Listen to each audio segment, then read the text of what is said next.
Alrighty then, we are back with the Feywild. I'm going to ask, you know what I'm going to ask, don't you? Which one of you wants to do the catch-up, or am I doing the catch-up this week? Bearing in mind that you're on your way to fight a Hydra, and if you let me do it, I'm going to steal those inspirations. I would argue that because Arne's new character lives in the Feywild, Arne should do the catch-up about the Feywild. Oh, there's no need. I know everything about this place. Well, enlighten us.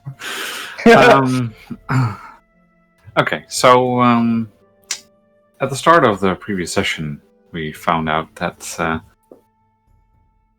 4 of the party members, 3 of the party members, 4 of the party members were plane shifted to the Feywild by what they thought was a high-ranking prince in the House of Bestov. It turned out not to be a high-ranking prince in the House of Bestov because he got trapped in a chest somewhere, as we found out.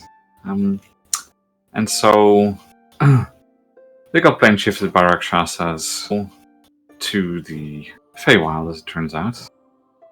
They were stumbling along for a little while, somewhat led by Chester, who lost his way and kind of led them in circles a few times. After which, Daenerys introduced himself and was promptly assumed to be a spirit by Chester, who was then scared of him for the rest of the duration of the session. The others realized actually he's just another Drin. Still a rare sight, but not quite as scary as a spirit. And he knows the place a little bit. He's been here before in this part of the Feywild. And he led you to the place where he was going, which is the... What? Dog? Yeah. He led you to the Lady of Dawn's place, where there was rumored to be a wave teleporting to the material plane.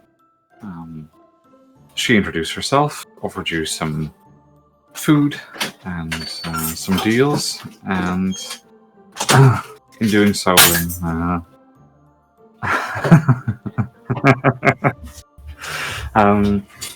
in doing so, some of you took the deal, some didn't. Some knew it was going to happen, some didn't, and felt deviously tricked into some bargains that were made. After this was all sorted out, and cookies were eaten by all those who... Yeah, exactly. We're intending to get a favor from her. She then told us, well, if we want to get things done around here, we need to gather some ingredients for her to get a potion to plane shift without having to use the Fey Father's portals, as they are on lockdown. I would like to add that she never said such thing. No, she didn't say that. We just, yeah, I was going to say. We knew those things. She just said immediately, "Oh, I need these things," and you guys just walked off and did it. Yeah. Fair. Sometimes adventurers are the worst people to try and turn around, and someone's like, "Oh yeah, all right." So we found out that we needed to gather a few ingredients. I don't know if I remember them all by heart, but at least it was a golden apple that we need. It was the heart of a Hydra. And something from the garden. Rattling Food rock.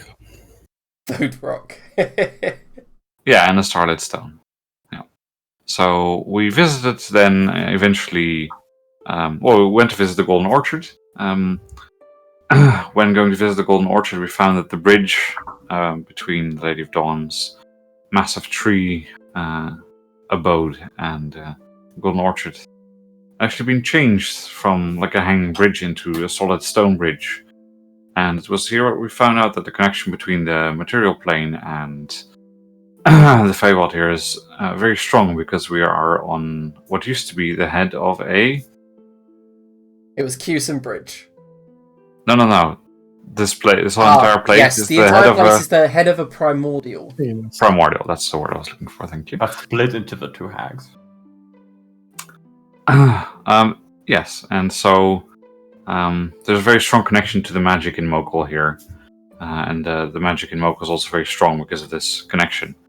So there was like a physical manifestation. Anaris tried to dispel it, didn't work, so we bargained with the creatures on the other side, and eventually we were allowed to pass through. We went to the orchard. We spoke to the turtle at length, as one does with a turtle. Yep, Mr. Rolt. Some apples were eaten, which was... well, that was interesting. And eventually, after a small detour to, I believe, the island of Rolt, we then returned and finally started making our way over to to the warding hall, and that's pretty much where we left off as we're about to head there. Yeah. To add on, there was also some lavender fields where Xerxes created trouble with some wasps. And just before the end, some sprites and pixies that you recognised from the Tomb of Mistra tried to plane shift you all, but and they exploded. They just exploded. Gloop went everywhere, and we literally ended the session just at that moment as the pixie blood covers you all. Yes, and for Xerxes, very important, he discovered that here, crunchy spice tastes like lavender, and lavender tastes like crunchy spice. Yep. What a horrible reality to live in. So currently you guys are northwest in the woods, northwest of Golden Orchard in the woods. You've just had the sprites explode, and the rest all fled at that moment. What do sprites taste like? It seems like a shame to let them go to waste. Blackcurrants.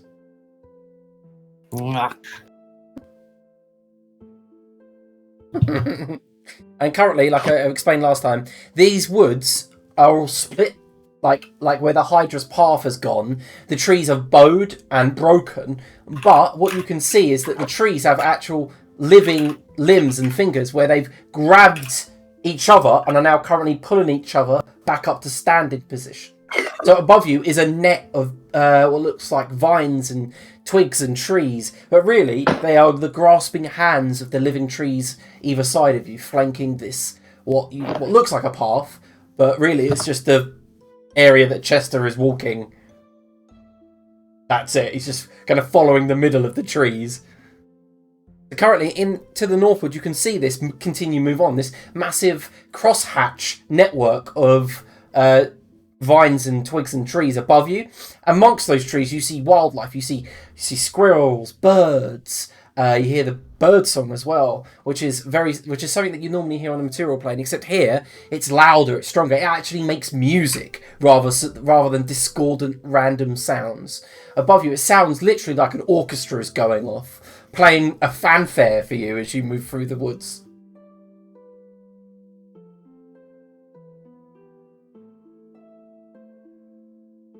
The stage is yours. Jack will not like it.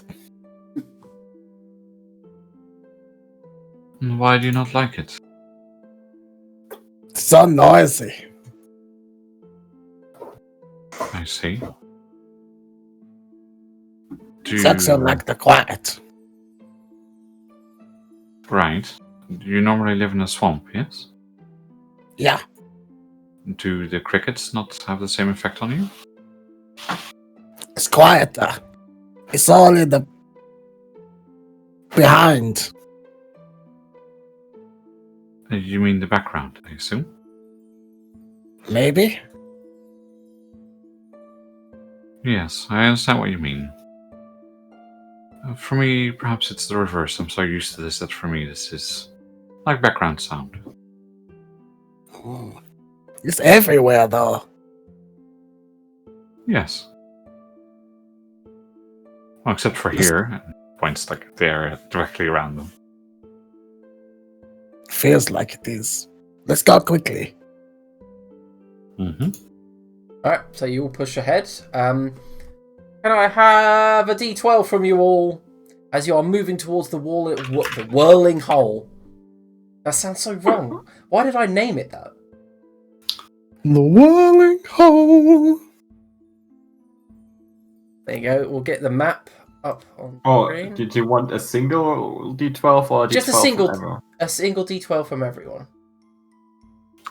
So Okay. should you roll one for Jessica as well? I knew you would do that. A D12 from everyone, please. Okay. Okay, you know it.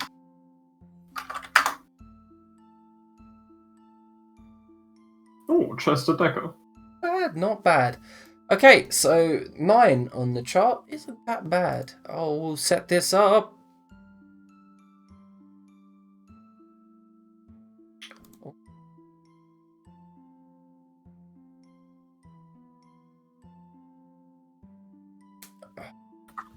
Okay, so as you guys are heading through the woodland here, passing through what looks like thick jungle, the ground strewn with roots and gnarled branches, pine cones become the norm for the floor rather than dirt or grass. And eventually you come across a stream, a slow-moving stream, and on the opposite side there's a very large reptilian creature drinking from the stream. He stops, sees you, you see him, and we'll get you the map open so you can see what I'm looking at. And it just stands calmly, watching you all. I see you've slapped all of the Feywild maps on one big map, because there's the bridge right next. Yeah, of course. Yeah. It's easier that way. Oh, I do that with Okay, random cool. encounters. But yes, as you approach, Laniros, Mr. Rex, as he is known, grumbles beneath his voice. You know this is my stream. What are you doing here? And who have you brought with you? Oh, we're just passing through. Nobody We're not going passed. to upset your stream. Excuse me, I'm Nobody old. passes through. Speak up. What do you mean nobody passes through? The friendly Phaedra said nobody passes through, so I'm here. Nobody passes through. Well, why not? You know. Hello. Yeah, the Tyrannosaurus Rex has a different colouring to the what you're used to on the material plane. A vast amount of green feathers form like a sort of mohawk from his snout all the way down his back. He has a scintillating rainbow-like scales all the way down his back to his tail, which ends in a barbed, bony protrusion. Master T-Rex. Could you please clarify? You said both nothing and nobody gets through. Is it nothing or nobody, or is it both nothing and nobody? What? What doesn't pass through your stream? Nothing or nobody? Both. So both are not allowed through your stream. He points his snout towards what looks like a metal bucket on the opposite side. Unless you paid a toll. Fine. What's the toll? 17 nails, 10 screws. Well, If only Grilda were here. Yes. What about 30 nails, 5 screws? Deal. Would the screws then not pass through your stream? Nope. Put him in the bucket. Because if they did, you would be contradicting your previous statement where you said nothing. passes Behind through the stream. behind him, another similar reptilian creature, but smaller, approaches and goes, "Yeah, you pay the toll or you die." The nail toll, or do you have your own toll? Both of these small dinosaur-like creatures. Well, when I say small, they're large creatures. Look at one another, and then the one on the right goes, "I do believe he may have outsmarted you." And the other one's like, "Yeah, you're paying the toll, or our papa eats ya."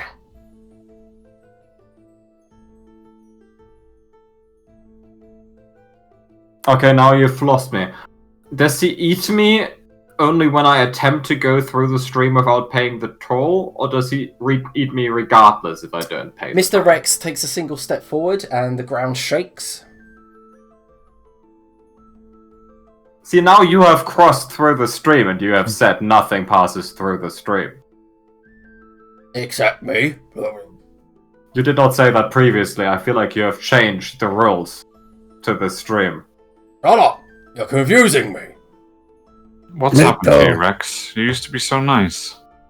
Not during the hibernation. Yes, you were. No. You must be misremembering. You used to be very kind. Where's Curtis? You even let me use your blue screen. God damn it. You even said that I could ride on your tail sometimes when wanting to pass through when the water was especially cold. Roll a persuasion check.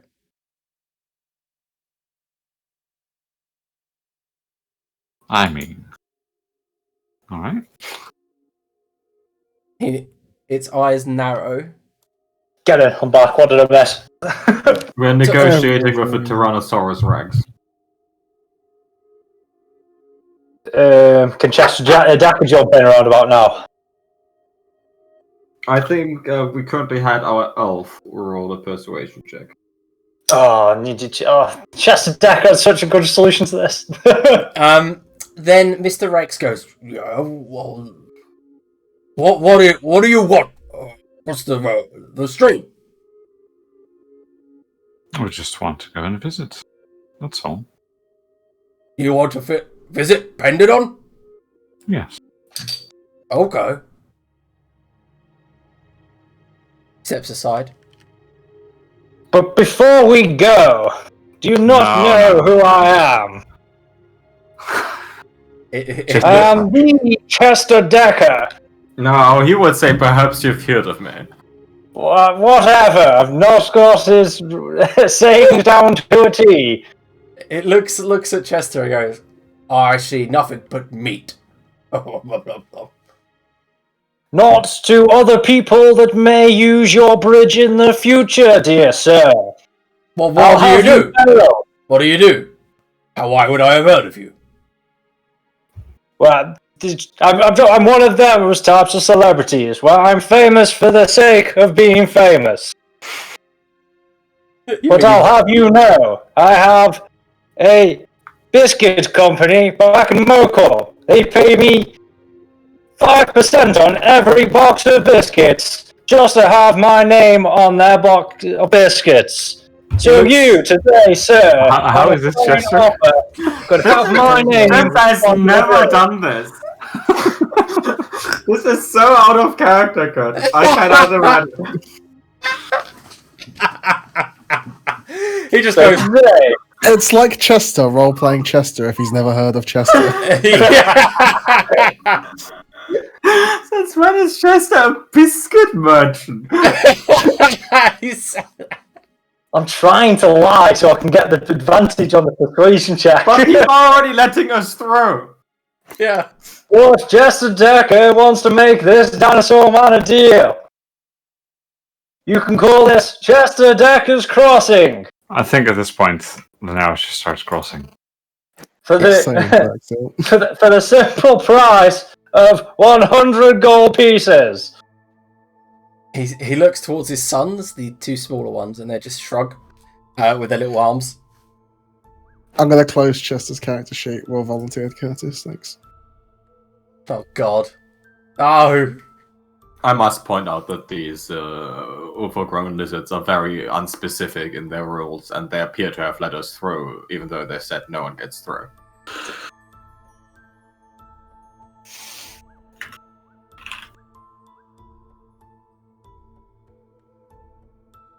Move along. Alright, so as you guys begin to move along,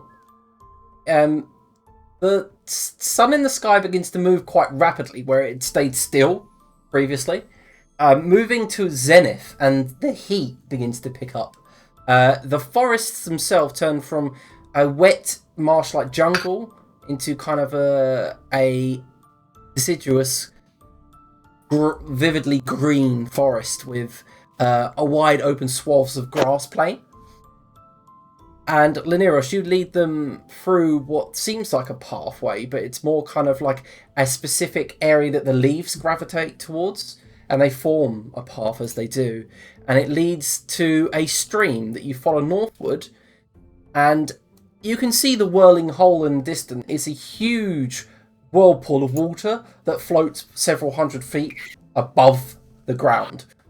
It looks to everyone like a large water elemental of sorts. It's even got protruding kind of bits of land trapped in it that look like arms, and vines that whip around near its apex that make it look like a crown. But following this, there are some cliffs to your right and a river to your left.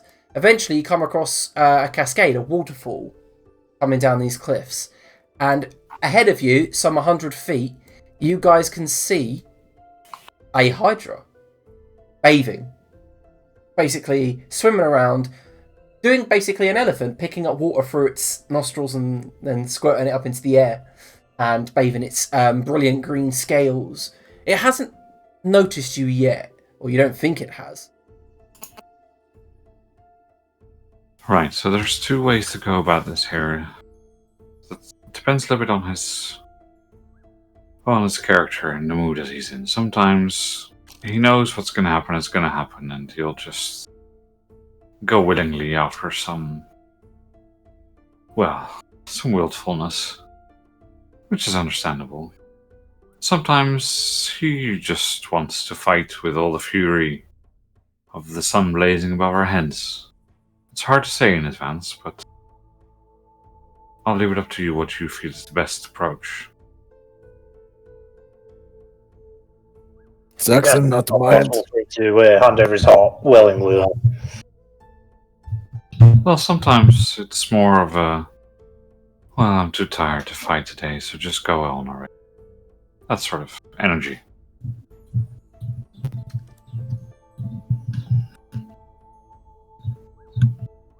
But we would obviously lose the element of surprise if we were to start conversing with him about that topic. No, Master Eldarin, surprise is not actually an element. I think your comprehension of what can be considered an element is based purely on the elements found in nature, physical properties. Is this correct? Yes. You have a long way ahead of you in your education.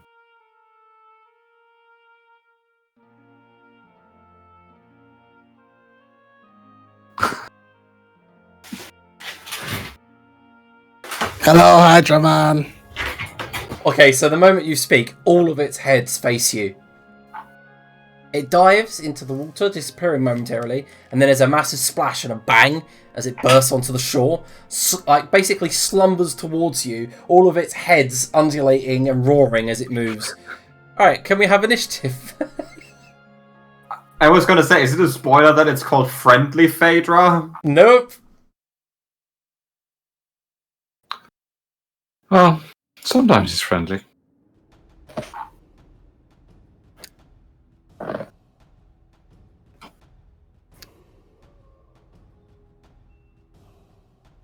So Laniros knows its name is Pendadon. Yeah, something with my tokens wrongly. I selected my token and rolled initiative. Yeah, we did the same thing. We did the same thing last week, didn't we? I have no clue what's wrong with your token. What did you roll? 14. Cool. 14. I'll add it in.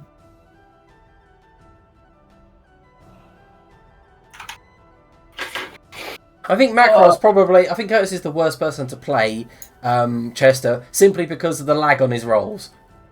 Oh yeah, I'm not actually playing him, I was just RPing him. You were not. To be honest, that would be quite fitting for Chester having lag on the rolls. That's authentic. That's the most authentic he's been. Alright. So Elzef, you're up first. I feel like Elsa was like the worst person to be up first. Elsa is gonna move into the tree line. Mm-hmm. And get out the Eldritch Cannon.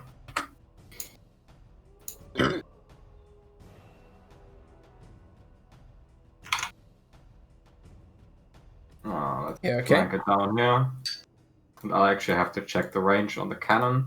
120 feet. That'll be enough. Yeah, we're good. The cannon shoots. A 15. A 15 is a miss, I'm afraid. Ricochets off of its scales. Highly disappointing. That was my turn. I'm done. Right. Rocket. It's Chester Decker's turn. Why am I doing this? Curtis relieved me. I can play him if you want. Don't worry, just stand back. I've got this. Perhaps you've heard of me. Hello? Okay. It doesn't say anything.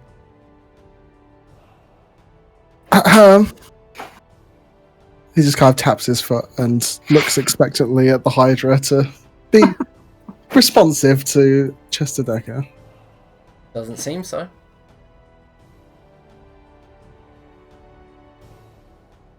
I'm assuming that's Chester's turn then. Yeah, that's what he's doing. Well, he's at the front. Alright, fair enough. Alright, Laneros then. Yep, I'll move into a little bit of cover here behind the trees, hopefully. Give me 1 sec to check something.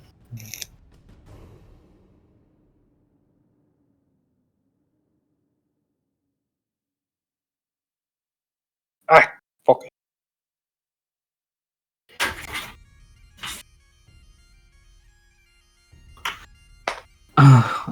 Yeah, let's do it.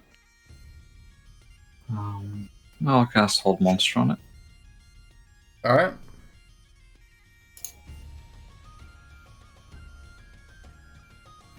Alright, it will use a legendary resistance.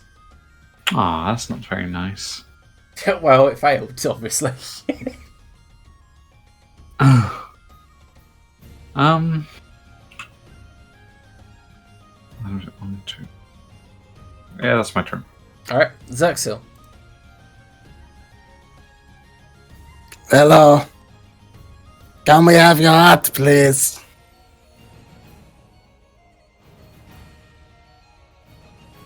Doesn't seem to respond, it's just barreling forward. I'll take that as a yes. Thank you. So I'm I'll going go and collect the heart. in my head cannon. He's just like a little lizard Borat. Borat. Can we have your hat? Yes. So no spells, no action? No, the plan was to speak to it and get its heart. So Okay. he's going with the plan. He's going with the plan. Yep. This is when Xerxil goes with the plan. 8, 2, 6, 8. I got massive and ready and attack if it attacks me or anyone else in the party. Alright. And obviously. Yep. It turns at the last moment, barrels up this cliff, begins running along the side, stands on this edge here, lets out a roar of 5 heads, and I need to 1, 2, 3, 4, 5. Need to make a D5 roll to see what it does. Alright, Rhizophakes. The head known as Rhizophakes can Macra make a Constitution saving throw. It lets out a thunderous curse, and it's in Draconic, so Xerxil and anyone else in those Draconic knows what the curse word is. For fuck's sake, got plus 10 to that. What is it? The curse word itself is you are a flea-infested swan bird. And as it shouts... Yes. as it shouts it out, there's a cacophonous boom, the tree in front of it flattens, and Macro, you take 29 thunder damage and are deafened. We cannot deny it's assessment, Master Macro.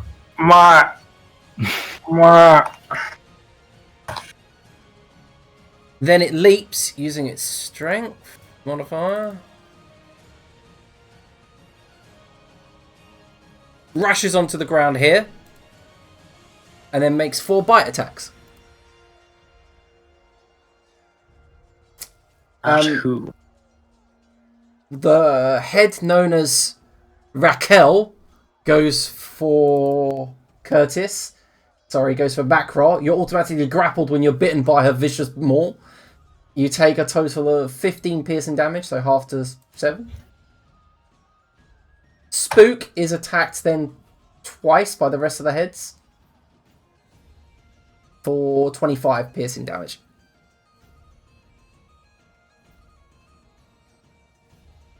Is it magical? Yes. Lies. Elzeth. Elsif is gonna enter Net City and cast Web. Web, of course.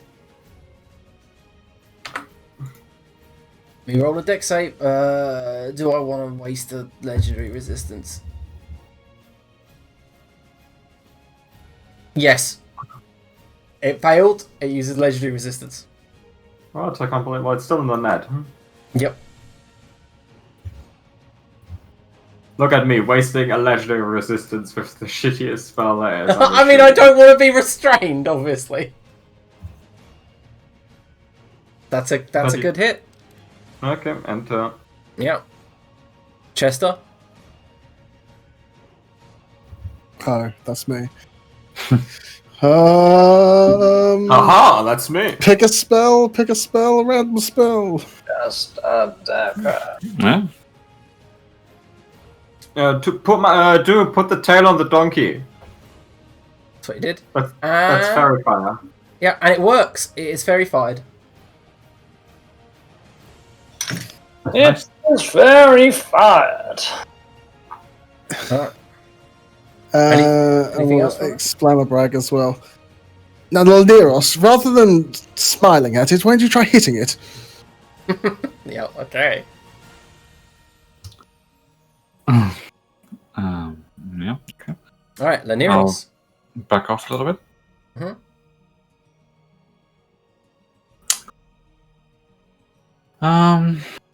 And since he's being nasty, I'll cast Bigby's hand. Ooh. Nice. Bigby's jiggling fist. Give me a second. I swear I've got something for this.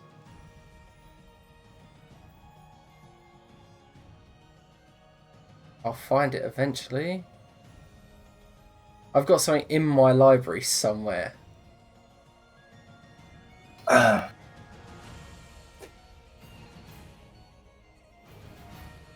God damn it, where is it? I want you to use it 'cause it's so much better than any of the others. Why are we not listening to Mystical Bagpipe all the time? Fucking way better than listening to the Witcher soundtrack for the millionth time in a row. Alright, you're gonna have to use this one until I can find it, aren't I? That's fine. Can you make it large, though? Yep. I'm just making you control it first. Okay, thank you. And you can move it wherever you want. Yep.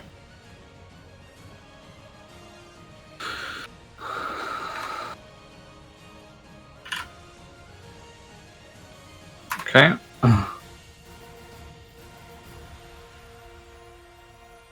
And I will try and grapple the Hydra. Okay. Yep, you managed to grapple it. Okay. Alright, that's my turn. Alright, Xerxil.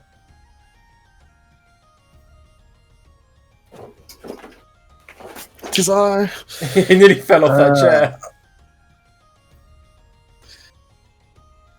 He's not being friendly, so we would have lured him. And we'll try and make it more difficult. Yep, just what you needed. The ruin succeeds. And Spook can slap him. Spook slap. Yep, that's a hit. Does not seem to like that one. That's me, I think. Yeah.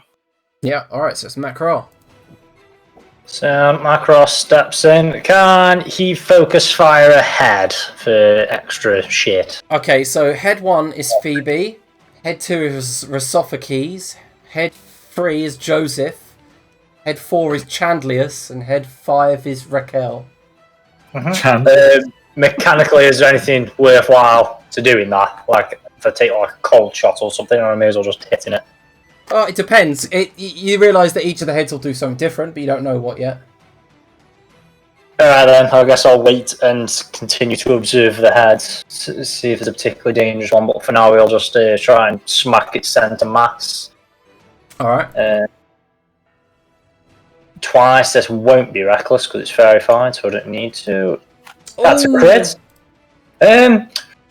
Smite! Alright. Nice. Just so you know, Liam, I hate you for the naming of this Hydra. Did you get it already? You got the joke, right? Yeah. Yeah, I don't think anyone else has picked up on it. Alright. Ouch, that's a lot of damage. Let me calculate that for you. 20, Brings it down again for another 20 just in case it's not 50. dead. 93. Thank you. 93 damage. Holy shit. That ain't bad at all. Alright, looks like I'm focusing you next. Anyway, is it the end of your turn? That's Yeah. the end of my turn, Right. yeah. So, Macro, you dive in with a Kopesh, you hit its centre mass, as you put it, and with a flash of brilliant sunlight, you just kind of scar across it in a jagged line, and then leave a line of yellow sunlight, which then burns in with an explosion, and then you stab in, and then rip out its side. Guts and bits of muscle kind of like spew forth this greenish, glittery blood. Glittery viscera. Nice. Right, so, Got your attention, big boy! Chandlius... It's turning Macross Scottish. No, Chandlius takes his head back and lets out a cone of fire. And that's going to be at a 30-foot cone, so it's going to be at Xerxil and Spook. Both make dex saves. Cool. Yeah, we've all spread out quite well to fight this thing. Yeah, really. and then Macro, I need a dex save from you as the head of Joseph brings back his maw, crackles with lightning, sends out a beam across the ground, and then basically like a laser beam just hits you as it goes through. So you both. So Fuck Macro, you, Joseph. you take 29 lightning damage, and Xerxil takes 24 fire damage from Chandlius. So does Spook.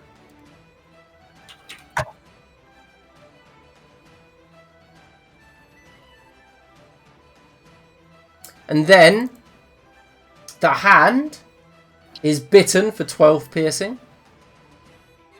Yeah, it's got an AC of 20, yeah? Oh, it is not then. It misses.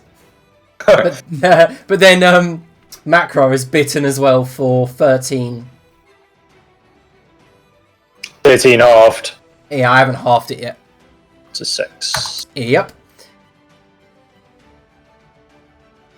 Okay. Elzeth. Well, it's grappled now, so no reason to web it. I'm gonna ballista it for one thing. Yep, that's a hit. 18 damage. It hits the wound already made, and this gush of green blood just covers Big B's hand. Then I don't actually have third level spell slot. Okay, you guys haven't Yeah, had a long I rest realised since. really low on resources. Yeah, you guys Yeah, haven't I'm had a long awful. rest since Mokhul. Alright, dex save. It passes. Oh, it's a shame. Mm-hmm. And turn. Chester Decker. Yes. Just trying to work out what half the shit is. It doesn't help that half the shit it is like is all utility. Like it doesn't have much in the way of combat. Mm. Well, he does have that super duper ability that is awesome. The sword dash thing, yeah. He sees that people are a bit hurt and pops a happy hour. Alright. Or a vitality. So He gives the measly 2 to Xerxil. Alright. Of course, Master Zexel. yeah. Anything you say, Master Zexel. Yes. Alright. Is that the end of Chester's turn? On the first turn you cast Happy Hour, is that just an action? You don't have to use a bonus action? No, you Or have is to it- use a bonus action. Okay. So you have to use Alright, what? yeah, that's it. Yeah, right, Laniros.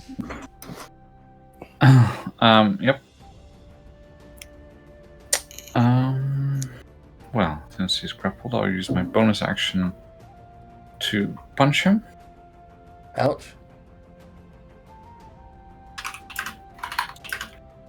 Have you got it set up?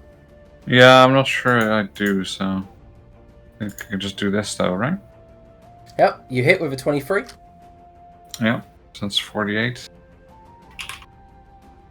So Nice. 18 force damage. 18 force damage, indeed. That's my bonus action, and then as my action, I will firebolt it. That's a hit as well. Good hit. And then I'll take full cover over there. Oh, you just did a Metal Gear Solid and put your back up against a wall. Mm. Xerxil. Cackle to keep Ruin up Mm-hmm. and touch him. Can't just touch him. Oh, we'll touch him Oh, that's a good. insidiously. That's a good roll. Well, it's not a roll, that's why. It's Oh, just isn't it? maximize damage. Ouch. And it's very rare that we see Zerxil breaking out like actual attacks of himself. You Well, must that's a because the fireball. insidious spell has only just recently become better than the spook. Also, his spook got toasted a bit ago.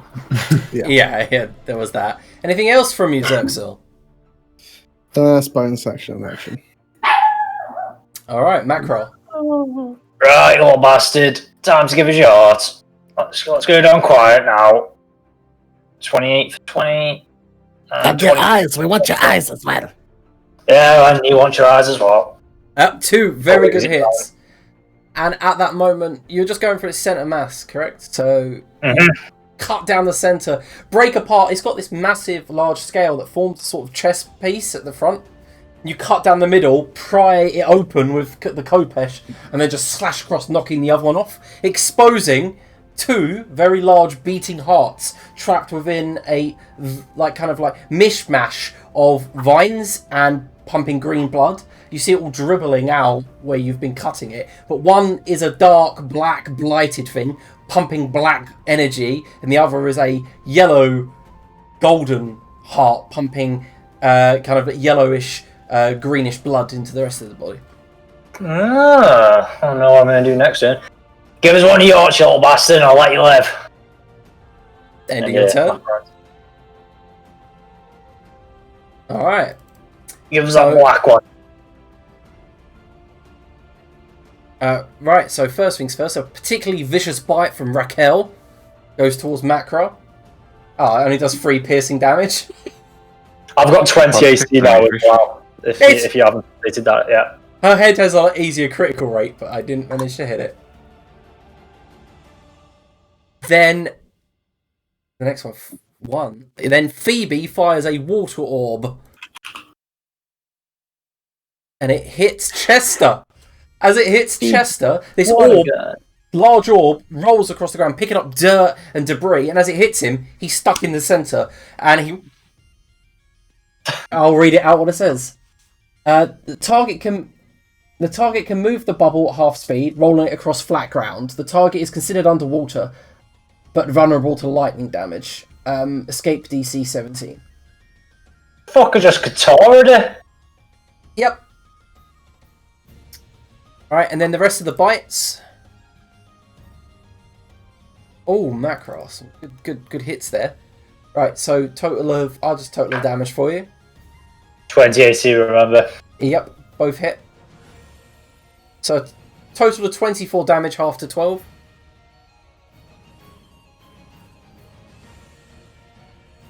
Elzef? Robot goes boop. Nope. Robot, wait. Robot hits. Oh, what? Okay, sure. Yeah. Well, we can thank Xerxil for that. I won't.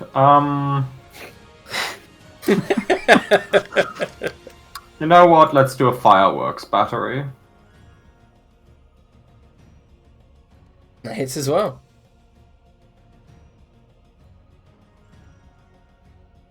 How Cool. many races those? 3. Wait, is it? It's just, what's it called? The spell that shoots 3 bolts. Scorching Ray. Scorching Oh, ray. yeah. Okay, so ping, bang, boom! As you are firing the fireworks at explosion, it rears back, and one of them lodges deep between its necks, and then blows up, and you see part of the neck split. The fire spreads down, and it falls to the ground still. End of combat. Oh. Does Well, the focus bubble on go? this is hot. The Macro bubble does already. indeed disappear, and as it splashes away, it leaves Chester on the ground, prone, covered in what looks like salivary-like water. Very moist. This looks like a very Oh, natural dangerous, state for this. Master Decker. Drippy. Anyway, Macro. do we just take both hearts for good measure? Because it was not specified which one. Well, I don't think it's going to need either one now. It looks pretty fucked to me.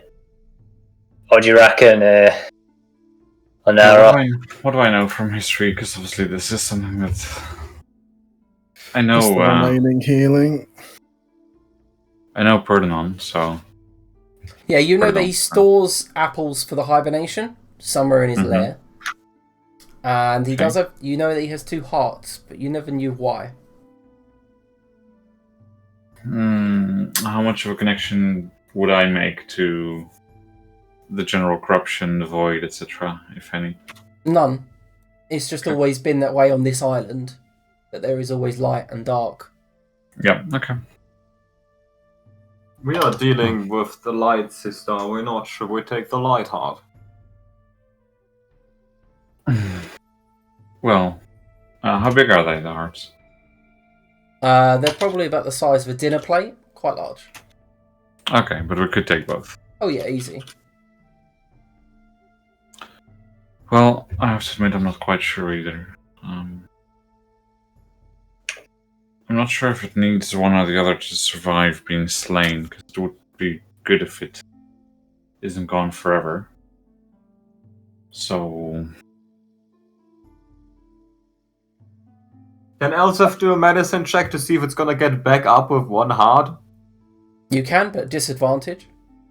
Okay, sure. 14. You're not sure. It's the Feywild. Can we pluck its eyes? You can. no, you cannot, sir. Oh, Why not? Because it is a guardian of this place, and even though it fought us, it will help us in achieving what we want, and we should not take more from it than we need. Macro We need its eyes, though. We do not need its eyes. sticks in a meaty fist and rips out the black heart. okay. Can you make a Constitution saving throw? Why did you go for the black heart, Master Macro? Look the evil. Might be less angry with it in it. Jesus Christ, my con saves, man. As you rip the heart free, some of the tendrils attached to your hand, they sting slightly, but you manage to pull them off, leaving what looks like the odd bite mark on your arm. But anyway, you've got hold of the heart and it stops pumping. Bastards. I'll stick it in a sack or some sort. Macro, can you make me free 1d10,000 rolls?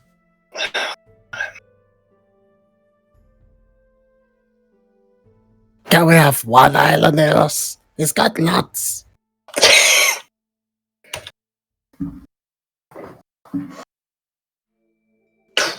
We are taking both of its hearts, Master Laneros. I think we could take 1 eye.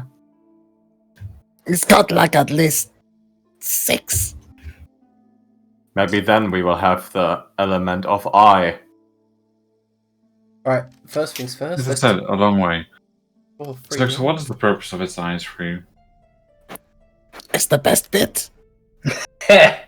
4? Consumption. Master He Lanero. crashed. He Of squished. course. It's not just the agenda. If you wish to have the cooperation of the inhabitants of this place, I would Have a what with recommend, a who? if you want people here to help you, don't do this. Oh my god.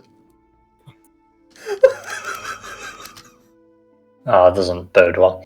Right, Yeah, Stand for. first things for Macron, roll 2d10. Immediately, everyone sees Macron grab his throat and fall to his knees. Zux was having a very intense discussion about the pros and cons of eyeballs. I think Master Macra has problems with his fleas. You say if I want help, I shouldn't eat the eyes. But I only want help eating the eyes. Well, Macro can't say this because he's going to clutch in his throat. Yeah, Macron's in the, like, as you guys are talking, his face is going like purplish blue. Are you okay there, Macra? But Elsa, can one of you help him? Can you Also make, begins performing the Heimlich maneuver. what's your constitution saving throw is 5, right? Yeah, and then is it 6 now? Is it 6? 6. 6. Alright, Also, so, bonus for saving throw. Oh, saving throws plus 10. yeah. No, I need his constitution modifier, just the basic. He's suffocating. Okay. Yeah, the basic modifier is 6, so Yeah, you're unhumanly longer breath I can hold. on the 7th round, Macro, you fall to the ground, pass out. I'm gonna die here from some fucking apples in the throat. Some shit. And can Elsa I'll walk just over. puncture his lung, since he appears to be... You can make a medicine. Oh, what's check that for called? A tracheometry. Yeah. Is it? Man, Can I quickly check to see if something magical is affecting him? you can, yeah, with an Arcana check and medicine check for the. Oh god. Elsa does not perform that properly. It was a real bad fucking wild magic search to get, Curtis. Real bad. And at that moment, you see Curtis's Okay, eyes if I roll don't- into the back of his head. Not Curtis. can't immediately identify if it's magical or not, then I will dispel magic. Alright, you are unconscious, Macro, but you are saved just in time, because on the 6th round you would have died. Really? You rolled literally what would kill you. 6 rounds to hold your breath, then the 12th to kill you. But no, just at that moment, the dispel magic dispels the wild magic surge. Macro begins to start breathing again. Also, you're cursed. You're cursed, Macro. You can never get magical armor bonuses. No way matters, you're a barbarian. I Barbarians imagine can, that's actually Osiris Rapiers, though. What was that? Sorry, you all spoke at the same time. I imagine that affects my Osiris Wrappings, though. Does your Osiris Wrappings give you AC? They give me Constitution. No, they don't give you no. Any AC bonuses from magical items. No longer Oh, gives just you, AC bonuses. Oh, that's fine. I've got braces of defense, aren't I? they no longer Bollocks. work. And also, the Big Bee's hand immediately bursts into a colony of intelligent insects and go, "Aha! It was us all along." Oh, could you not maybe next time do that? Okay, and a bunch of cockroaches, a swarm of them, just fly off. All right, bye. But sweet These are- Zerxo, if we these- take its eyes, it can't see anymore. He's got so many, I can spell one. Oh, Maybe we annoy the spirits in this place, and then you can't get home. Kill the God King. It would be so good if it was just Elsa. Elsa's clothes just begin wriggling, and it's just, aha! I was a colony of insects all along. Just to let you know, I get one more of these since I dispelled something. All right. Just so you know, Curtis, the magical armor bonuses no longer work at all for the caster. That is a magical effect curse. It can be removed. You've just currently got it. With a removed care. Okay. I mean, you have the heart. That's what matters, I guess. One down. What was actually choking me then? Was I just suffocating? Was that it? Yeah, you suffocate for 2d10 rounds. Oh, it was a fucking bad roll. Ah, that's an issue. It happens sometimes. You know, it's as normal here as a drop of rain on the material plane. Sometimes these things just happen, and you can ask why, but it won't really change anything.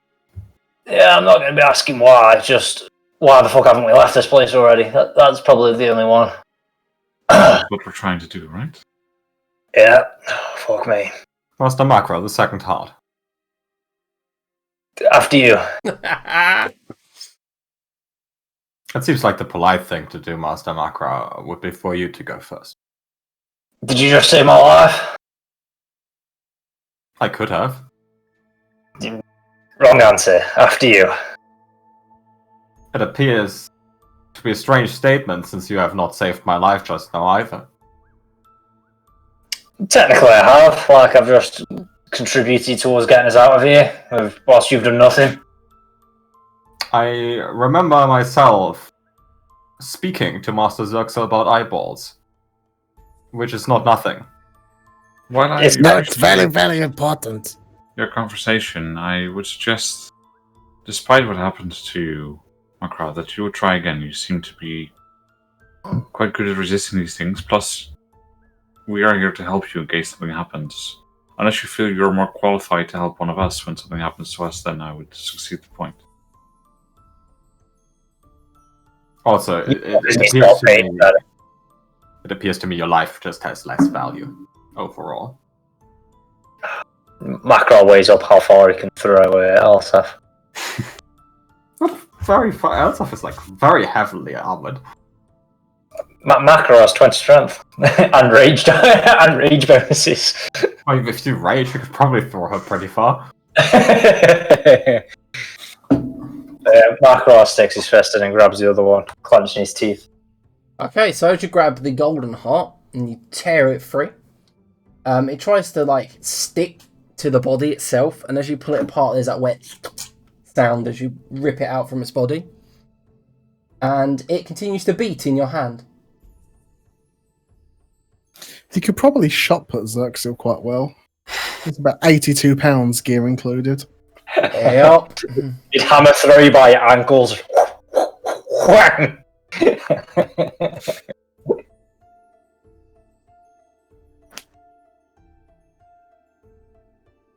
He sticks your heart in the bag along with a black one.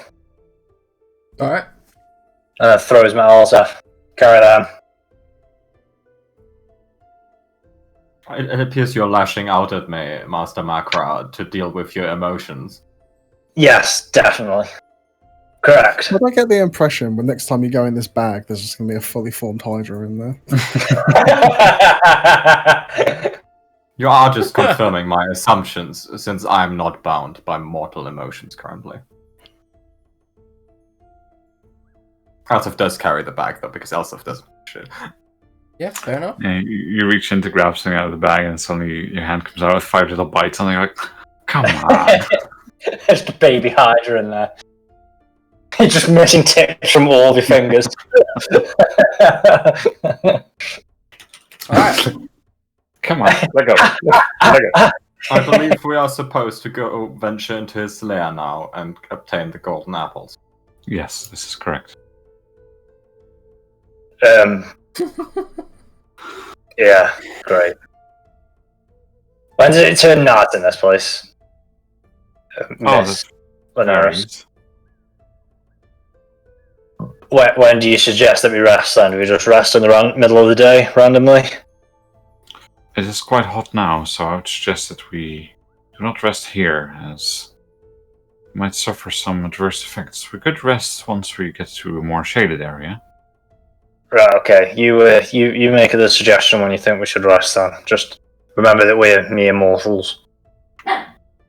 As am I. No, I just meant the fact that you elf blood, don't need to sleep much, do you? I guess Elsef is as well. Never mind. Go on then. Indeed. Can you all make a perception check? Yeah, passive 20. Macro fails. Active. The hell? This That's Zerxel just... persuasion. Oh, I was going to say, I thought... Zerx... I clicked the wrong button, sorry. Doesn't matter, It's you still- 28. It's Yeah, 28. I was going to say, you still got natural 20. I was about to say, 45 for perception. Sorry. I saw a P and got confused.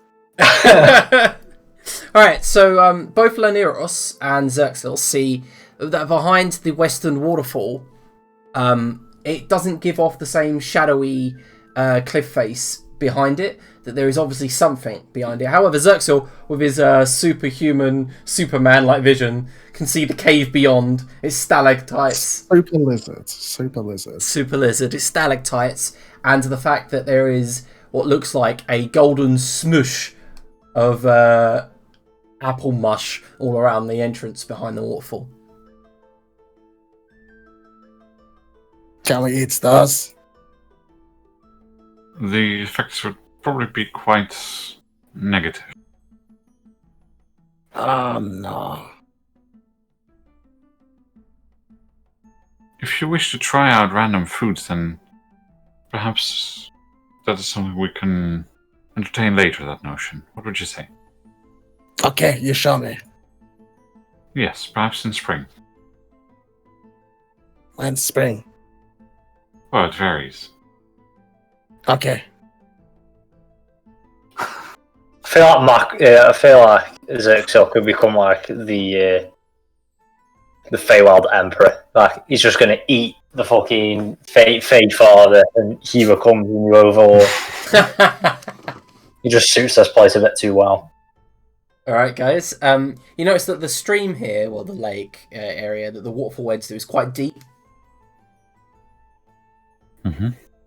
Macro goes for a swim and enjoys it. Not been one for a while. Yes, fair enough. Yeah, I'll Yeah. swim over here.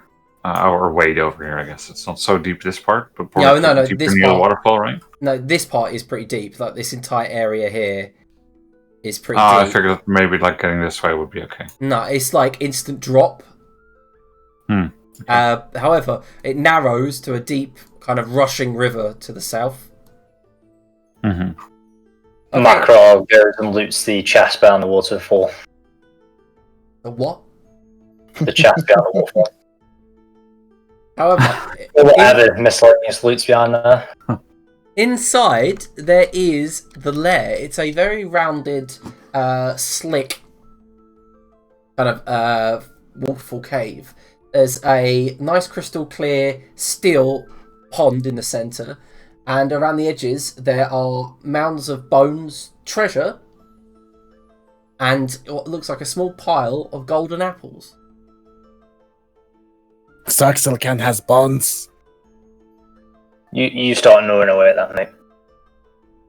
So though the effects of eating bones here might be different from what you expect, the insides do not always have marrow, as you might think, and they do not always have the hard, calcified exterior that you might be used to. So, as long as you're okay with that, feel free to give it a try. Yeah, we try.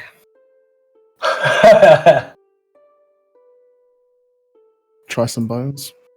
Alright, they're crunchy and brittle, but you manage to get the marrow out, which still has a bit of taste in it. It's proper. It's good. It's good. Macro That's goes strange. in. Those are not from around here. And I'll go and have a close look at the bones, expecting that any bones from around here would be of a different nature. Alright, so it's very obvious the moment you get near Lineros that they are the previous incarnation bones of Pendodon. Mm-hmm. There's like Okay. like when he shreds or is reborn or dies, these are the bones. Well, that makes sense. They're Yep. old and Macro magic goes has left him. and inspects the golden apples. Okay. They look like the real deal. Oneros, he's gonna spawn into scorpions and murder me to death. Not likely. Just pick one up.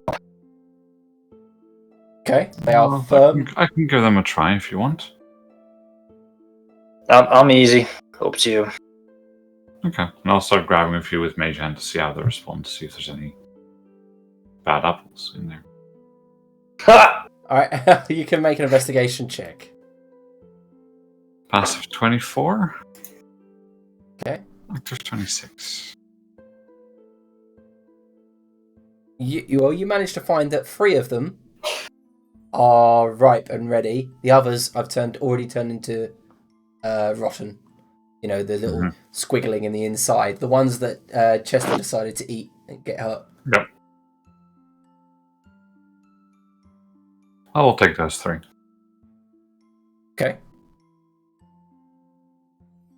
Now, Master Zux, I would recommend strongly against eating any of the other apples. They have gone bad. Sucks last born. Very well. You might try, if you are for that sort of thing, to enrich the flavor a little bit. I don't fancy it myself, but I've heard that if you fill it up with some of the dirt here, it has quite a particular taste. Oh, okay. Chester Decker goes up and elbows Alsaf and like half whispers, I highly doubt that scaly little creature eats fruit and veg. No, I have seen Master Zerxel consume vegetables. What variety? Other than the manly kind. You have lost me, Master Decker. And he does like a testes Wow. That gesture. so out of character. To be here that. That taste, Liam. What does what taste? I said, how does the dirt taste? The dirt has a faintly metallic rusty. It's interesting, but I don't know if it's good. Must be the season. Sometimes it tastes a bit of cinnamon. It's very tangy. Right, yes. Well.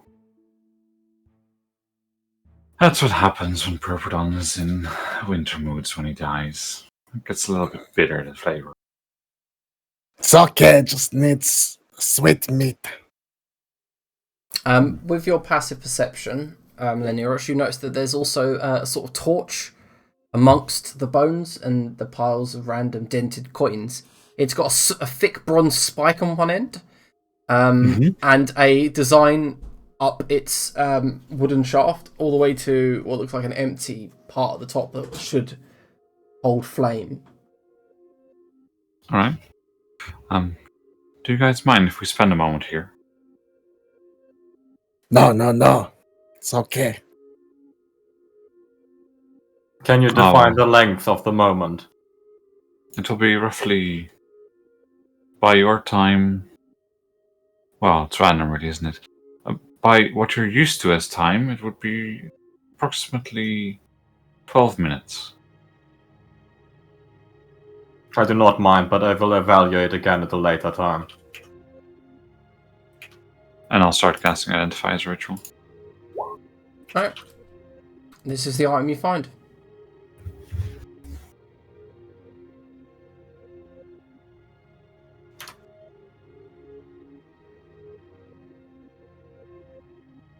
You're like just a cute little pet, aren't you?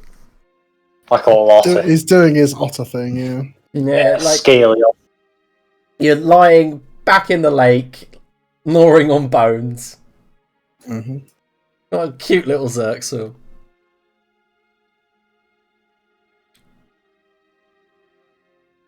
But yes, you find the campus That's nice. website. Yeah, that's cool.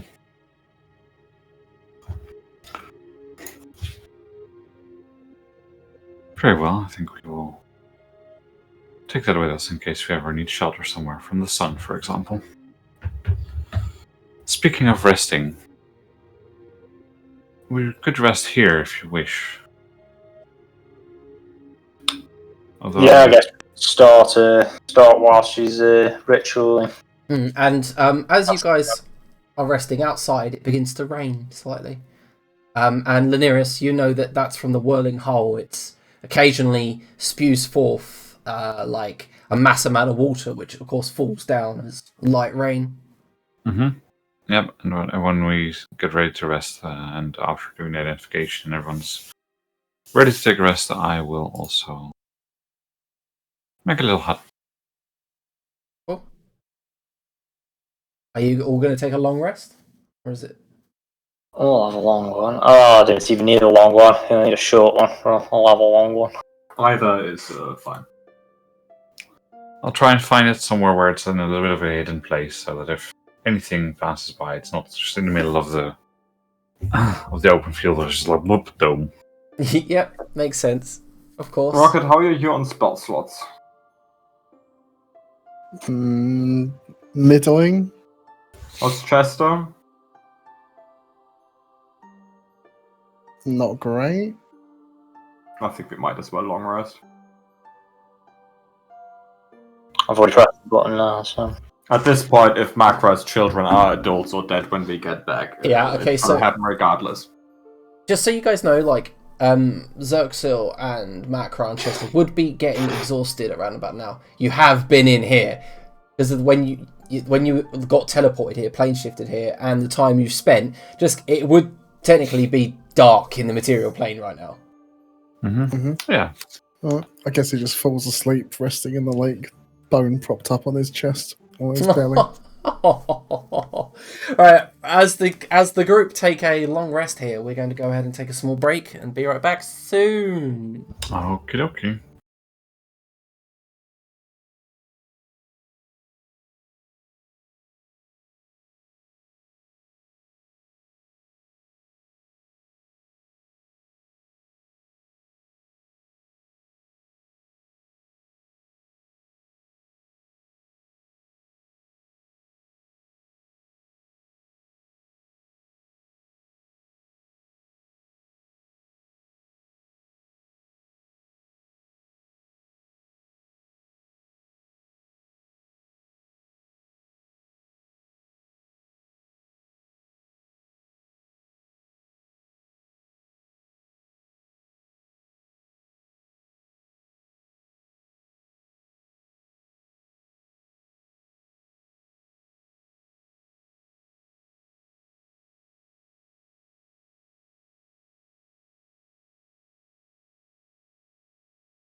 Okay, so all of you do get your long rests.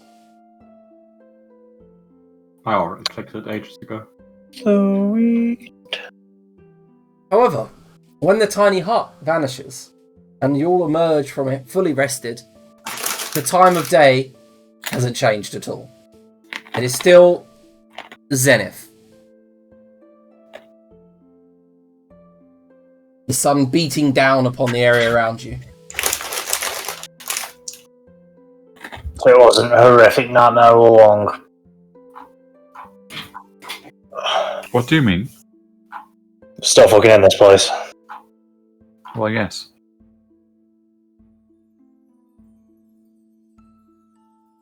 I believe the Rattling Rock or the Starlit Stone are next. I am going to, however, ask any mini money. Oh, it's Rocket. Rocket.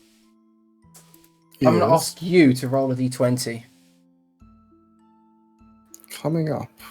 You're gonna decide how long we stay in the Feywild. 15 years.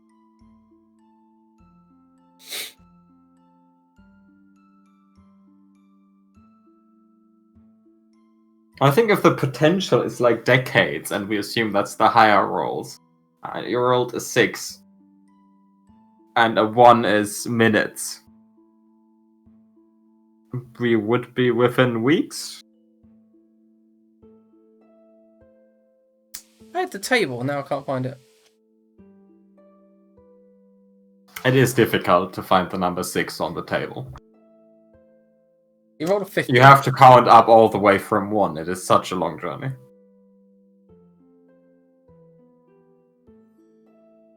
I'm so tired. Right, so where are you guys going next? Sag's not know. Marcellin Arrows, Rattling Rocks, and Starlit Stones. Yes, we might want to deliver the heart prior to continuing.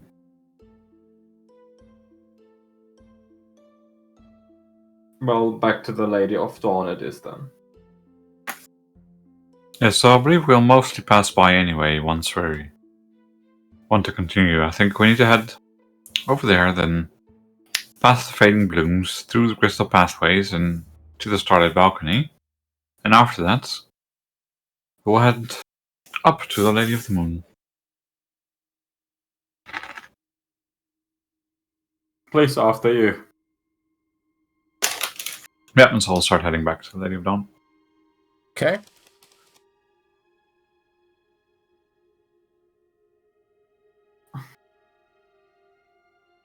Okay. It does take you a good part of 3 to 4 hours, you think, before you pass back through those grabbing trees, the ones that are pulling themselves up almost to the top now, and past the Golden Orchard where you see Rolt is still going through his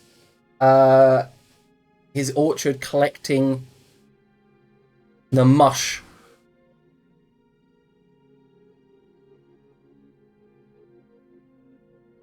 Okay, yep, I'm just going to make a note down. Sorry, I was distant because I was looking up the book, the table in the book. No worries, we'll just pass through Vault and wave and continue. Mm-hmm.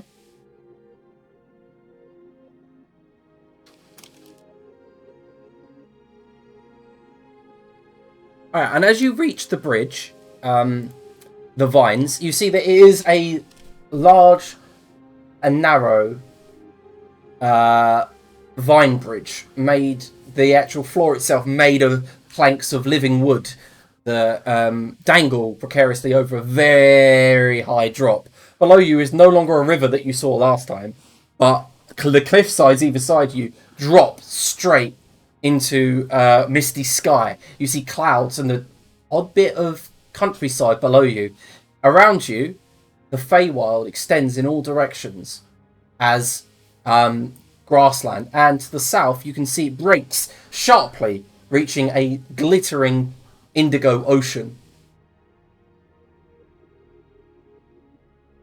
Crossing that bridge as it sways left and right is quite nerve-wracking. And when you reach the end, heading through the gardens of the Dawn Mother, you reach her tree. You can see it from a distance as you're approaching. It seems to always be the same size. It's like a very bizarre, peculiar effect. Like despite walking for nearly half an hour, it still stays the same size. And as you approach through the garden, it seems to grow larger and larger ahead of you. As you approach, she opens the door with a creak and goes, I watched everything through that eye. And points towards Macro. Nicely done! And her long fingers and begin to smack against one another as she claps. Come in! Come in!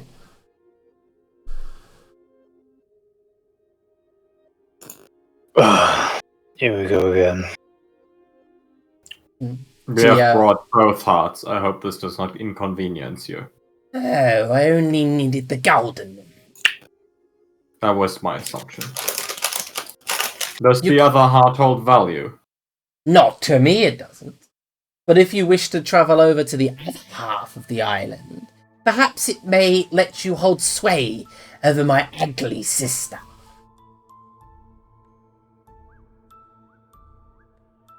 See, Master Macro, it was a positive experience for you to nearly choke to death. Well, we definitely don't know that yet, do we? Please, hand me over the apple, and hand me over the heart. Yeah, I also have gifts of the heart. And it fits into her massive palm, and her long, spindly fingers curl around it. And then she quickly snatches a large jar, mason jar, from the side of the shelf that's empty, and pops it in. And as it begins to beat inside, you see it begins to spread its green vine-like tendrils all up the side of the jar. And she begins to caress it slightly, the side of the jar, and say, good! And the apple. Yeah, we'll hand her one. Ooh, it's rare to find one of these this time of year. And then she grabs it, throws it into a large wooden bowl, and begins with a pestle? Yeah, begins grinding. Yes. Yeah, begins grinding it into the bowl, smushing all of the liquid up and down as she goes, well, what now, adventurers? Do you need my help? Getting the starlit stone or the rattling rock? Or are you wanting to stay for dinner? No, I think we had breakfast not too long ago. What's for dinner? Ah, yes, sorry, Zox, I do forget about your interest in trying everything. There's a Could smile. you perhaps we'll return tomorrow, say, Zox, if you don't mind, then we can ask her to prepare something, like a little tasting menu of sorts. Please let us know what you would like in return, and we can, of course, recompense you for the trouble. This is, of course, directed at her. Mm-hmm. Of course. Would that be possible? I can prepare you all a bento. As long as we can eat something on the way, we're gonna get hungry otherwise. Give me a second, I'll knock you something up. And she's got a grin. Okay. Alright, begins putting spices and bits and pieces into what looks like a square container. And it's got a crank on the side, and then she goes, ding, ding, ding, ding, ding, ding, ding. And then it pops, and this square brown block pops out. She snatches it from the midair, cuts it into 5 pieces. Zerx will get in the bigger piece, and says, specially made for you. And then puts one each. Oh, thank you. Lady of Dawn, is it, yeah? Master Decker and I were wondering about how realistically it is to achieve immortality using the golden apples. Oh, easy. What? When Master Decker last consumed a beverage made of the apples. No.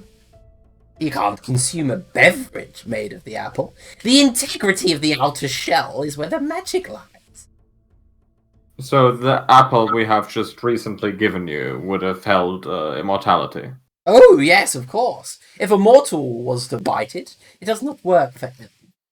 Half-elves, yes. But elves, I'm afraid, it does not work for you. You are already infused with such energy. That is disappointing, to say the least. Would it be possible to trade back for the apple? No. I've already crushed it. That is a shame, Master Decker. It appears you will die a slow yet very fast death. Aha, but I will live on forever in the papers of my books, and you will I was die gonna say that. unwanted. And you will I die shall unwanted. never in literature. I'll pull out the other 2 apples and shrug. Ah, see? The Great Spirit has managed to pilfer and keep 2 upon his person. I She think narrows her eyes at you, Leniros, and says, "What do you want for them?" Well, since I did not obtain these on my own, it would not be for me to say. What do you all want for them? Well, I do think granting Master Decker immortality, as outrageously bad as his writing is, still holds value for us. How about one of your eyes? Oh yes, would it Yeah. be possible to grant Master Zerxel immortality by infusing him with an apple? She looks down at him. Probably. Zaxel not want apple. Zaxel want eye. But Master Zerxel, please consider immortality. You could live forever. Why do you want that? You could teach your wisdom to the future generations. You could create great works of art. What? I was, I don't know where I was going with that. Yes, 1 apple for Master Decker I think we want to keep. The other apple we are willing to sell. Oh. Is it information you want? I 'Cause do it's not know what we want. Information on this place is what I can give. Perhaps more than I was willing to after you collected these items. Master Macra, with Master Ironblood gone, you are our foremost general, I assume. What information do we desire? Definitely wrong on that account, but do we really need much more information now? Well, just need to go get these this stone and this rock, don't we? And then we can get out of here. It does appear What that do you know about the other place? Other place. You know, the place that's not here. The other one. The material plane? Yeah. Not much. I crossed over sometime in the earth. Okay, just the eye then. The what? The eye. What eye? You want to eat Macra's Your eye? My eye? Your eye. Yeah. My eye for the apple. No deal. Yeah. would you be able to obtain the information where Phylactery is hidden? I could. That sounds like a deal. I do think finding the way to defeat the God King is worth a piece of immortality, is it not? Ooh. She smiles and goes, Alpha Deal. You mean Alpha Deal, the God King of Mokhul? Yes, we have murdered him, but it has come to our attention that he will most likely return. He will return. He has already returned. Oh, Where is he? Tell us. On the material plane. But he does not move. He does not. And then she stops and says, The apple! The apple, and I tell you all. No, tell us now. No. You Master tell Doc, us. I think this is a good deal. It's only good if she tells us. Well, This information is valuable somehow to you, I assume? Yeah. yes, as previously discussed, we have slain the God King once before, and if he has returned, it'll keep happening unless we destroy his anchor.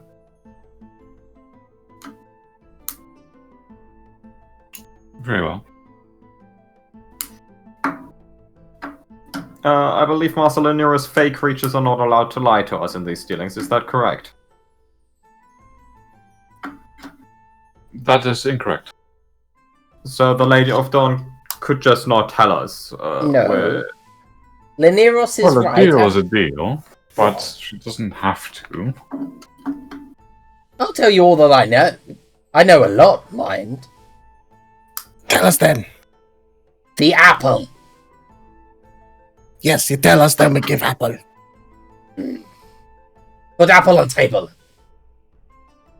I think that is acceptable. Elsa will take a apple and put it on the table. Sit then. And she sits in her throne, her spine extending as she sits down.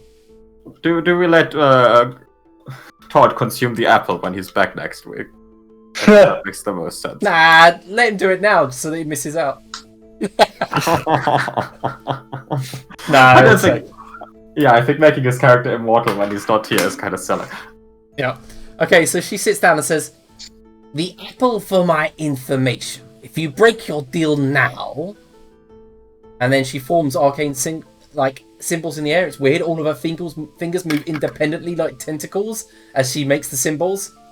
If a vow is broken in this hut, I shall take your time. This is out of general interest. I will not break this oath regardless of circumstances. I have no desire to lie as such. If Master Zirxel were to break the deal, would I also be punished? Yes. Zerxel not care about apple. Zerxel want information. If you break deal, then I take your eye. There's a smile. Both of them. Yes, I like this one. I see. In that case, the table is in agreement with your spell. She grins, showing her fangs, and then goes, "Right, Alpha Deal. The first time I met him, some century ago in your time, he came here to make a deal. He and the Faefather had made a deal. Yes, he would be granted power to rival his mother, a warlock of sorts. Yes, we have slain her. Oh no. Yes, he Elsa suffered the others have.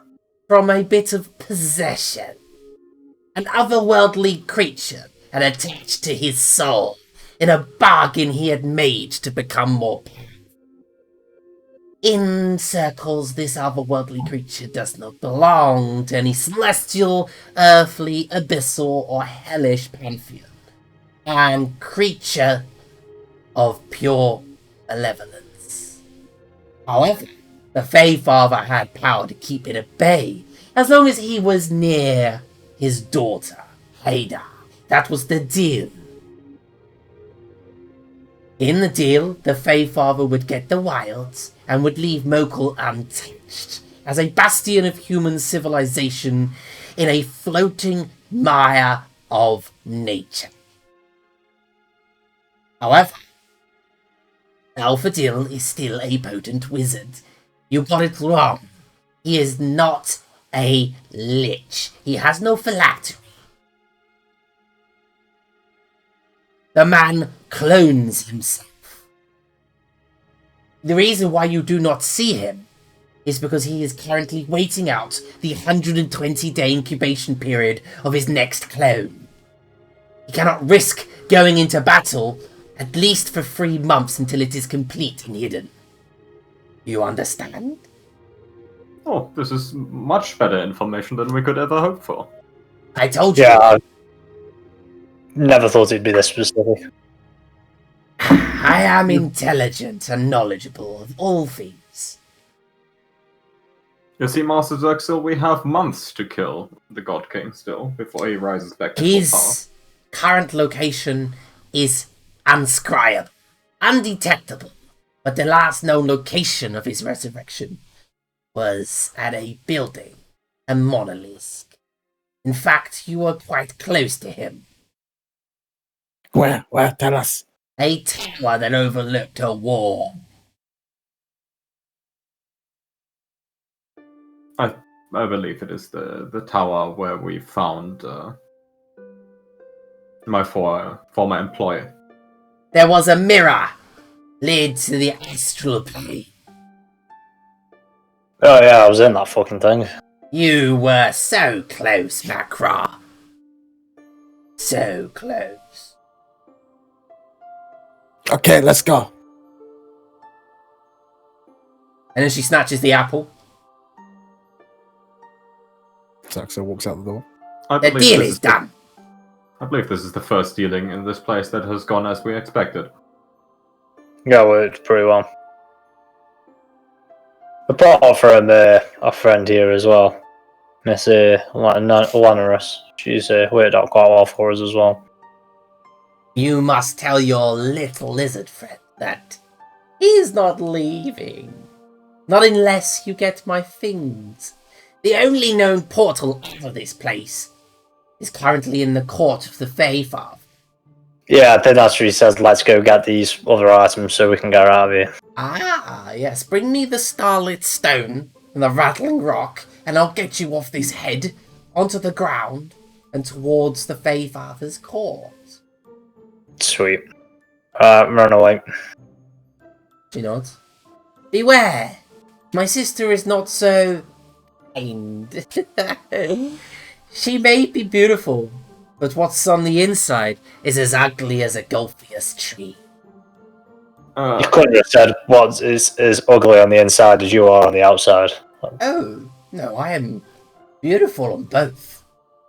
You have stated in the last 10 minutes both that your sister is ugly and that she is beautiful. Yes, she is both. Saxo's head pops around the door again. Come on, we gotta go. Yes, I do think this conversation is over. Thank you for your time. See you soon. It's like an overexcited dog for walkies. That's what he looks like. I believe Master Xerxor quite enjoys the thought of killing the God King. Yeah. Little red rocket going and everything. Brilliant. Master Xerxor, Gross. if you think about it, the clone strategy of the God King would mean you could kill the God King an unlimited number of times. I only want his final death. Yeah, I feel like killing him for good would probably be more satisfying. Alright. So where are we going? Well, the nearest leads as per usual.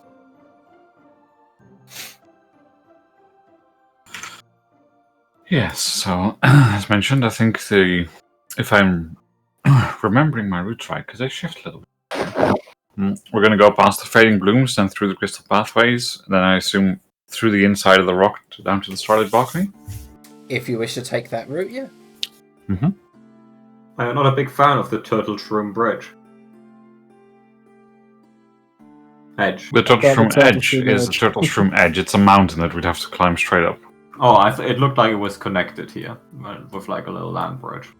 Oh no, I think there's literally...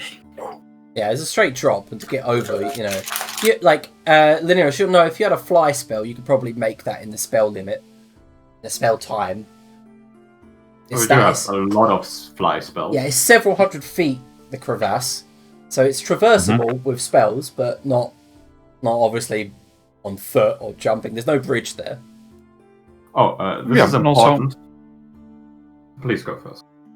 Obviously, we could take the more strenuous route, but I believe Master Zuxil also quite enjoys the various offerings on the,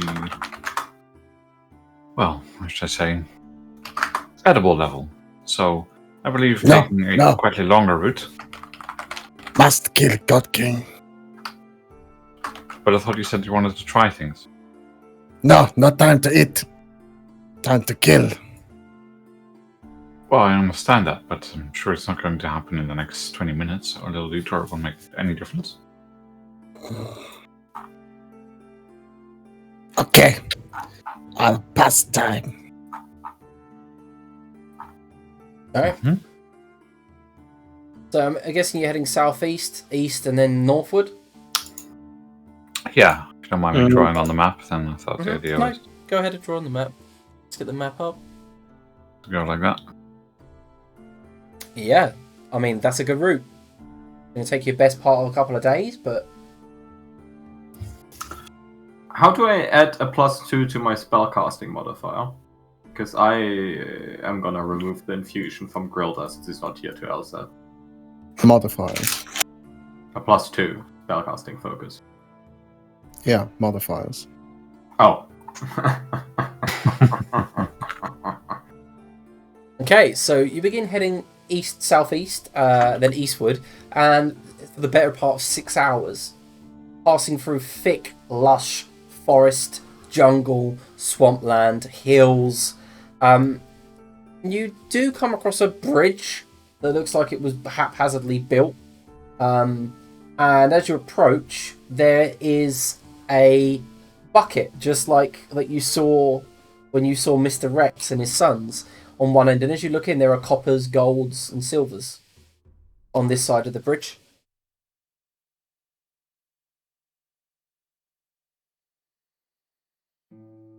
Okay.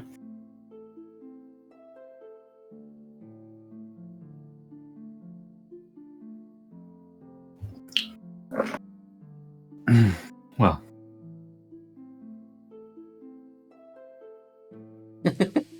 I've stopped you. Curtis, Curtis, are you all right?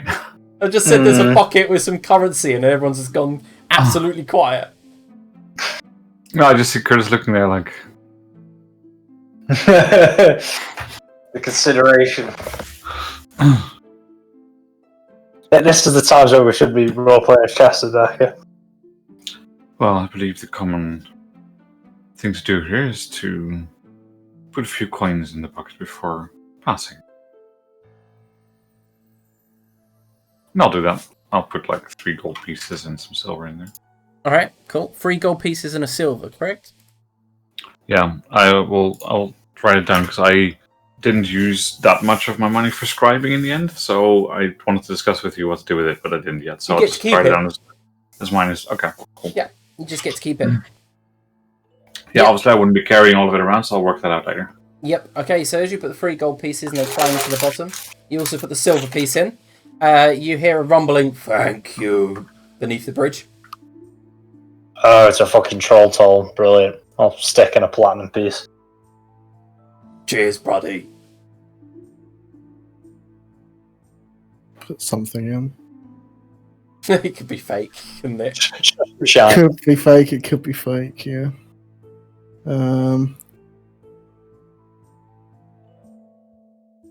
It's not fake. There he goes. As you're all putting the coins in, he goes to the last, he goes, "Cheers, little mate. Alright, go on overhead."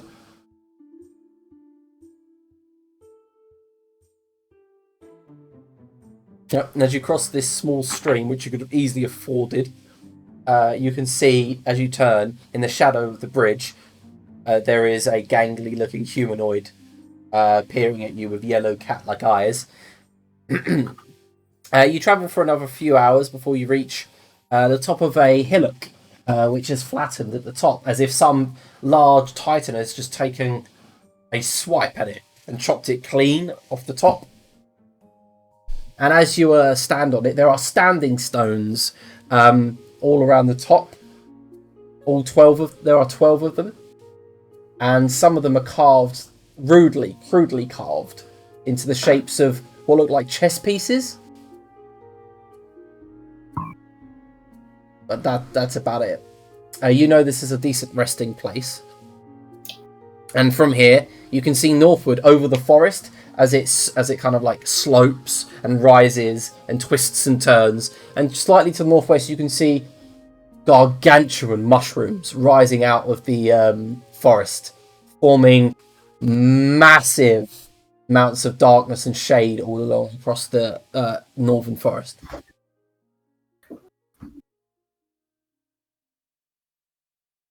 Yes, we could go through there. It's slightly, well, easier to walk as there's less undergrowth, but what undergrowth there is can be interesting in a positive and in a negative way. It might delay our journey for a bit, but it will be a bit of a journey of discovery, perhaps, for most of you, into how the Feywild works. It is perhaps at its most characteristic there.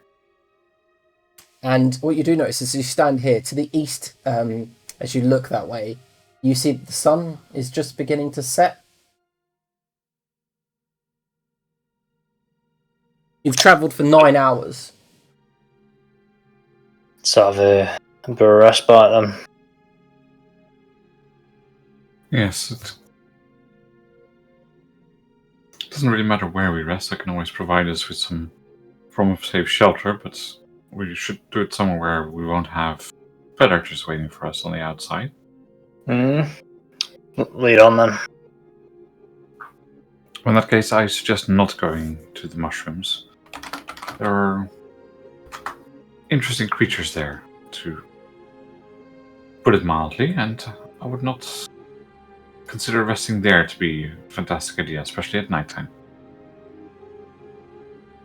Okay, Well, let's go.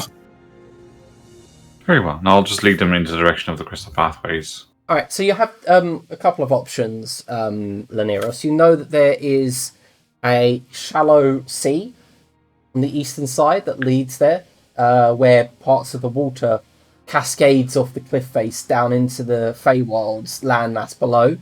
There's a pine tree forest path, which you know to be filled with very much like material plane animals. There's stags, squirrels, rabbits, all that, and wolves and that kind of thing. Very kind of picturesque. And the third one is a pathway that you climb to on the top of the pine trees and follow. It's odd planks that have been put there by Eladrin many, many years ago when they called this forest home, but since moved out. These planks are like kind of held by magical enchantments above the canopy. That's not the most riskiest path, probably the safest. It's not interesting. You just kind of see the tops of trees all the way there. Alright, and then once it starts getting to the point where we feel like resting, stay around there and rest. I gave you a choice. There's 3 paths. Sorry, I only heard the last one. I thought the shallow sea that follows the eastern cliff face and spills over the edge. Mm-hmm. The forest path, which is filled with kind of like of animals and stuff like that, and then the canopy path, which is safe. Sorry, I just completely blanked out for the other two. The canopy path. Canopy path? Alright. Mm-hmm. So you first take them to the first tree, and it's got a vine ladder dangling from a large bough, and all of you climb up. And as you climb up and reach the top, it takes probably about 30 minutes of climbing. The sun in the east has begun to fall halfway below, like creating a elongated, shadowy effect across this forest that's in a perpetual sunset. And as you begin walking through the planks are about 3 foot wide, so it's quite good. Except Macro's kind of like occasionally realizing there's no banister or balustrade to hold on to. You're kind of having to shimmy along. There are empty tree houses, void of life, no furniture, just empty rooms with palm roofing. And you come across a whole abandoned treetop village here. And as you walk by, an eye opens up on a tree and just watches you all go past. Doesn't seem to do anything, just watches you all. The eye is kind of sallow yellow and cat-like. Good evening. You don't hear anything, but it blinks. That's it. And at one point, as you guys are walking along this empty village, a cat leaps down from a nearby roof. The cat is a large for like a house cat, but looks very much like a house cat. White fur with a grey tinge around its ears that travels down its back to the tip of its tail. And it just smiles at you all. Overly smiles. Its smile is too wide. It's got fangs. None of it, like, all the way from the corners of its smile all the way down to the bottom. And it just twists its head as it smiles at the group. Meows, and then walks up to Elzef and begins purring as it walks between your legs. Master Macra, how should I deal with this situation? It seems like you're more closely related to this creature than me. I'll be feeding you to it soon, don't worry. That was not a very constructive answer. Elsif just kind of kicks the cat away. Wow, fucking wow. Okay, as you kind of push it away, and then it runs over to Macro. Begins, and Macro, can you make a wisdom saving throw? As it begins purring at you. Why does she need me fucking wisdom saving? Why can't I kick the cat away for the wisdom saving throw? Because you're not Elven. This is disgusting. For fuck's sake. You are charmed by the cat, and you immediately fall to your knee and begin giving it a stroke, giving it some sort of cheek nuzzles, and you pick it up, cuddle it, begin stroking it, get some treats out for it, and then you put it down and let it walk away. It's now been fed. That is how it feeds. Like every other cat. Yeah, basically. At least this one had the courtesy not to give me fucking parasites. Yep. Turns out the arcane focus from the Artificer's infusion is really bad. Doesn't even give you increased saving throws. And it requires attunement. Fuck me. Alright. So you begin heading through this village, and the sun begins to set further and further down on the horizon. Does anyone want to do anything here, or are we moving on? We're finding a place to rest soon. There is a town hall of sorts here, a large sloped tree house that extends up a very large pine tree. The towers around it are shaped like pine cones.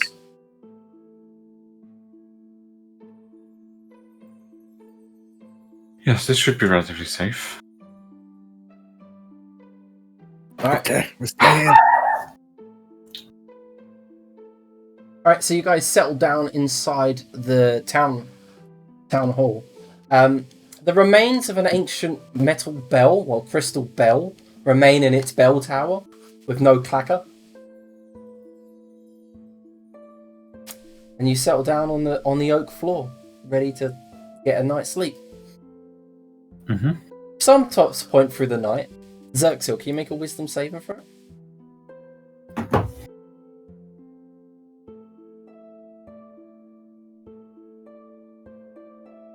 No. You're woken up with the cat falling asleep on your face, and you immediately wake up, and as you look at it and you look in its eyes, it lets out a smile.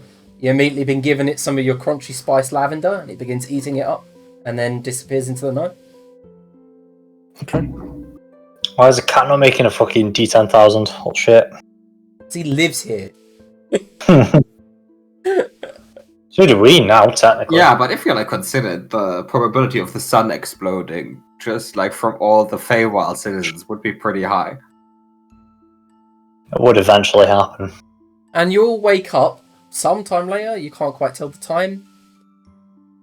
Kind of rested. Some of you are still a bit tired. And Makra and Xerxil, you're itchy. Feels like up your arms and the back of your neck. Itchy.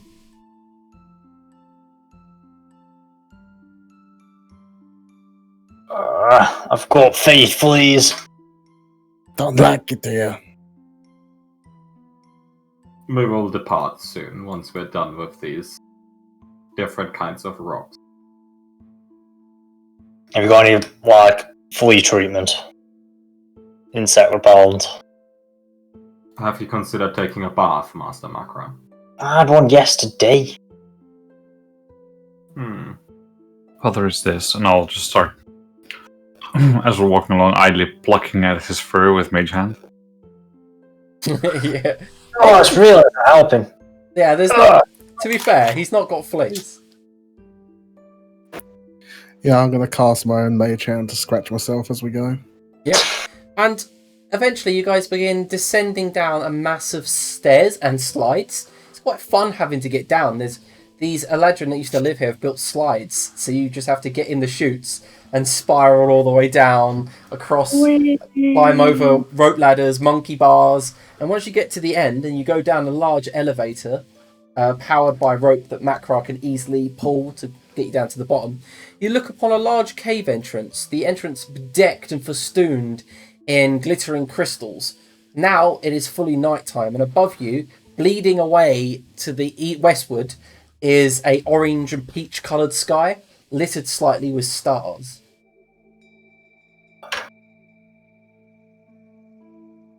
What do you reckon? Yeah, good place bed down.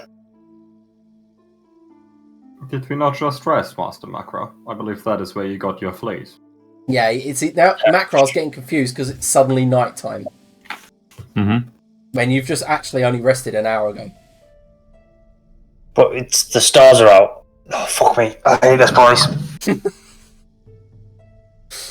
You currently are looking upon the crystal pathways.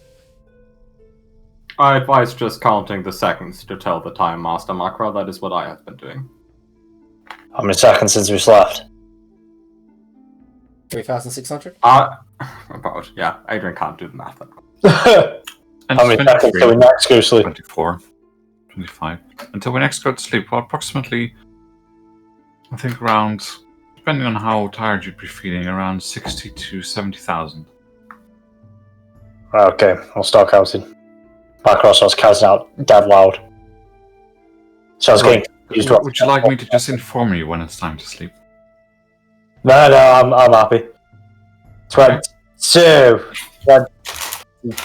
I'm going to interrupt you there, because I generally don't think Makra can count to 10.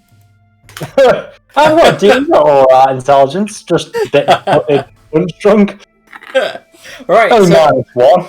as you stare upon the entrance to the crystal pathways, it's shadowy inside foreboding.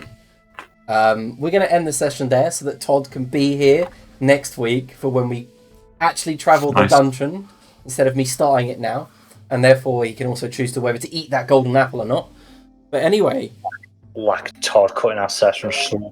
I know, what a schlub, eh?